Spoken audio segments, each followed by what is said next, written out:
नमस्कार, स्वागत है आपका द 4 PM न्यूज नेटवर्क पर। मेरा नाम है रविंद्र सिंह शोराम। ये बहुत बड़ी खबर है। बहुत बड़ी खबर है इस दौर की खबर, जो हिंदुस्तान की तमाम संस्थाओं को छू के जाए। खबर सुप्रीम कोर्ट से आ रही है, लेकिन इसका असर भारत के चुनाव आयोग, भारत की लोकसभा, राज्यसभा या विधायिका और राजनीति पर पड़ रहा है। बेहद महत्वपूर्ण एक टिप्पणी आई है सुप्रीम कोर्ट। आप जानते हैं, सुप्रीम कोर्ट में एक बड़ा महत्वपूर्ण मामला इस वक्त सुनवाई पर चल रहा है। मामला तो है शिवसेना से जुड़ा। आपको याद है, शिवसेना में टूट हो गई थी 2022 में, और शिवसेना टूट के दो पार्टियां बन गई थी। एक नाथ शिंदे एक अलग लेके अपने साथ चले गए थे और उन्होंने सरकार बना ली थी, मुख्यमंत्री हो गए थे। उसके बाद उन्होंने चुनाव आयोग में दावा किया कि वो असली शिवसेना है। चुनाव आयोग ने बात मान ली, उनको असली शिवसेना बता दिया और उनको पार्टी भी दे दी और सिंबल भी अलॉट कर दिया। उद्धव ठाकरे, जिनके पिता बाला साहब ठाकरे ने ये पार्टी बनाई थी, उनको नई पार्टी का निर्माण करना पड़ा। शिवसेना उद्धव बाला साहब ठाकरे नाम से तो पार्टी, खैर वो इतिहास आप जानते हैं। उससे जुड़ा ये मामला है, लेकिन इसका असर लोकसभा अध्यक्ष ओम बिरला पर होगा। इसका असर ज्ञानेश कुमार, मुख्य चुनाव आयुक्त पर होगा। इसका असर बीजेपी की राजनीति पर सीधे तौर पर। यह कहानी क्या होगी इस मामले पर सुनवाई के दौरान? महत्वपूर्ण तथ्य आए सामने। सुप्रीम कोर्ट में जब सुनवाई चल रही थी, तो इस सुनवाई जो पीठ है, इसमें 3 सदस्य पीठ है, जिसमें देश के मुख्य न्यायाधीश सूर्यकांत, इसमें जस्टिस जोयमाला बागची है, और साथ ही साथ इसमें है जस्टिस वी मोहन। इन 3 जजों की पीठ जब इस मामले को सुनवाई कर रही थी, तो एक बहुत महत्वपूर्ण कही जस्टिस जोयमाला बागची, उन्होंने एक केस का उदाहरण दिया। केस जो पुराना है, सुभाष देसाई का एक केस है, और उस केस का हवाला देते हुए संविधान पीठ ने जो बात कही थी, उस बात को बहुत मजबूती के साथ दोहरा दिया। जस्टिस बागची ने क्या कहा और उस फैसले में क्या था? जस्टिस बागची ने उस फैसले को कोट करते हुए, किसी भी लेजिस्लेचर की मेजॉरिटी, लेजिस्लेटिव पार्टी मतलब विधायक, मतलब सांसद, राज्यसभा, लोकसभा, उसको बोलते हैं लेजिस्लेटिव पार्टी।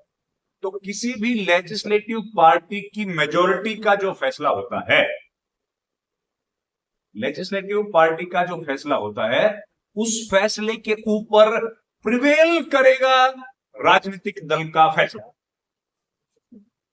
समझ? फिर से बात हो जाए।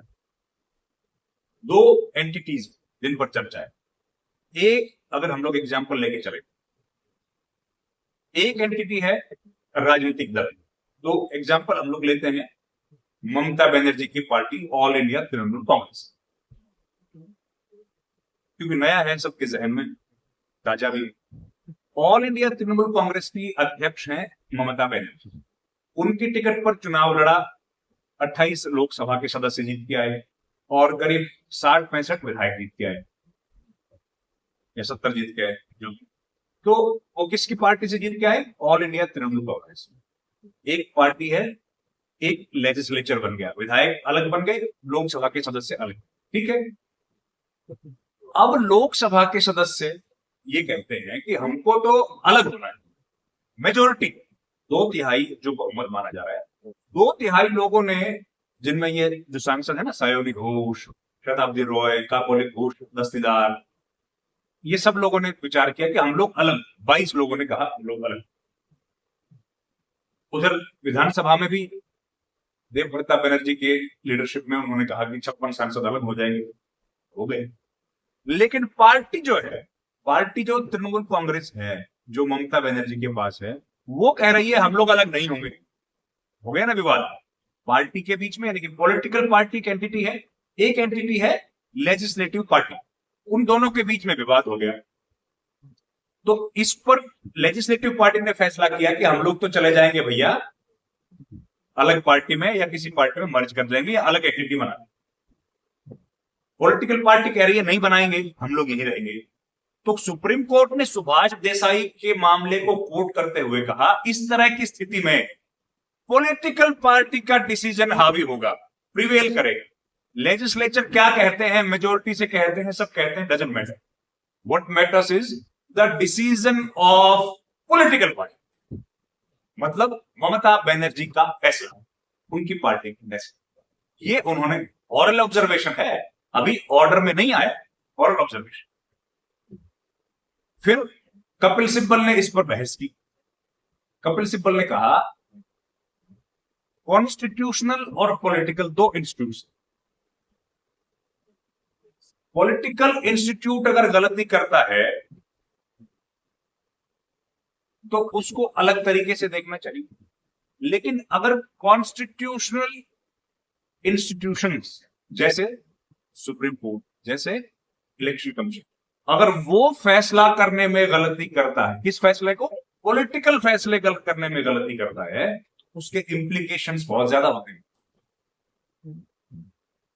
मतलब इलेक्शन कमीशन ने जो ये फैसला किया कि सिंबल और पार्टी दे दी जाए एकनाथ शिंदे को, इस फैसले के बारे में कपिल सिब्बल बोल रहे थे ये फैसला गलत है, या इसके असर इंप्लीकेशंस कितने ज्यादा है, ये बात हाल में हमने देखा। वो तो ज्ञानेश कुमार के फैसले पर सवाल खड़े हो गए। ओम बिरला के सामने अब यह है कि वो क्या करें, एनसीपी का, तृणमूल कांग्रेस के बागियों का क्या करें, उनके लिए सामने फैसला खड़ा हो गया। और एक फैसला खड़ा हो गया बीजेपी के सामने, उनके लिए भी झटका हो गया। क्यों? बीजेपी की हाल की पॉलिटिक्स आप देख रहे हैं किस तरीके से जोड़ तोड़ की है। शिवसेना शिंदे में 6 सांसद शामिल हो गए, उद्धव ठाकरे गुट के मर्ज कर गए। आम आदमी पार्टी के 7 राज्यसभा सदस्य मर्ज कर गए बीजेपी में, और 22 सांसद तृणमूल कांग्रेस के छोड़ के चले गए। अब ये जो राजनीति तोड़-फोड़ जोड़-तोड़ की, इस राजनीति पर भी सवालिया निशान खड़े कर दिए कि ये राजनीति कैसे चल सकती है। क्यों? क्योंकि अगर इस फैसले की इन लाइनों को सुप्रीम कोर्ट ने अपने फैसले में लिख दिया, सुभाष देसाई वाले फैसले की लाइनों को सुप्रीम कोर्ट ने अगर अपने इस फैसले में लिख दिया, तो 2022 के बाद से जितने भी टूट फूट हुई है उन सब पर सवालिया निशान खड़ा, वो सब असंवैधानिक हो जाएंगे।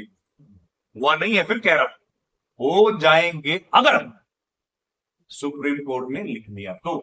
3 न्यायाधीशों की पीठ इस मामले को सुन रही है। सुभाष देसाई का फैसला 5 न्यायाधीशों का, संविधान पीठ का।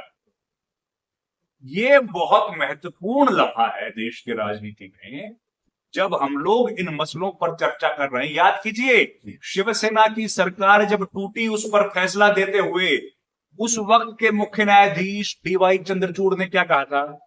उन्होंने कहा था कि हम लोग आपकी सरकार को बहाल कर देते अगर आप इस्तीफा नहीं देते तो। अरे भैया, इस्तीफा नहीं देते, हाउस में मेजॉरिटी नहीं है तो इस्तीफा तो देना पड़ेगा ना। लेकिन चलिए, उन्होंने जो कहा सुप्रीम कोर्ट का तो हम लोग सम्मान ही करते हैं, और तो कुछ कर नहीं सकते, सम्मान के अलावा कुछ नहीं करते हैं। तो ये जो महत्वपूर्ण फैसला है, ये इसलिए ज्यादा जरूरी हो गया कि अब ओम बिरला को फैसला लेना है उन 22 बागियों के भविष्य को लेकर के जो एनसीपीआई में गए हैं। और हम जब तक ये वीडियो रिकॉर्ड कर रहे हैं, एनसीपीआई को मान्यता नहीं मिली है।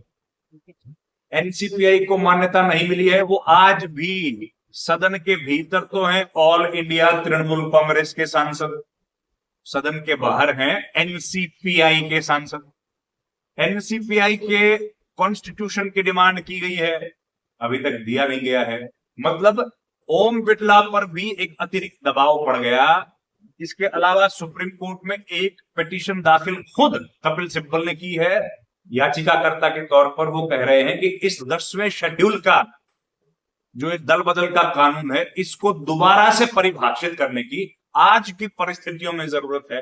तो ओम बिरला पर अतिरिक्त दबाव आ गया, ज्ञानेश कुमार पर आ गया, और बीजेपी की राजनीति पर प्रश्न चिन्ह हो गए खड़े एक फैसले से, और अभी फैसला आया नहीं। इस वीडियो में इतना ही। आपका बहुत बहुत धन्यवाद दोस्तों। Thank you very much. नमस्कार।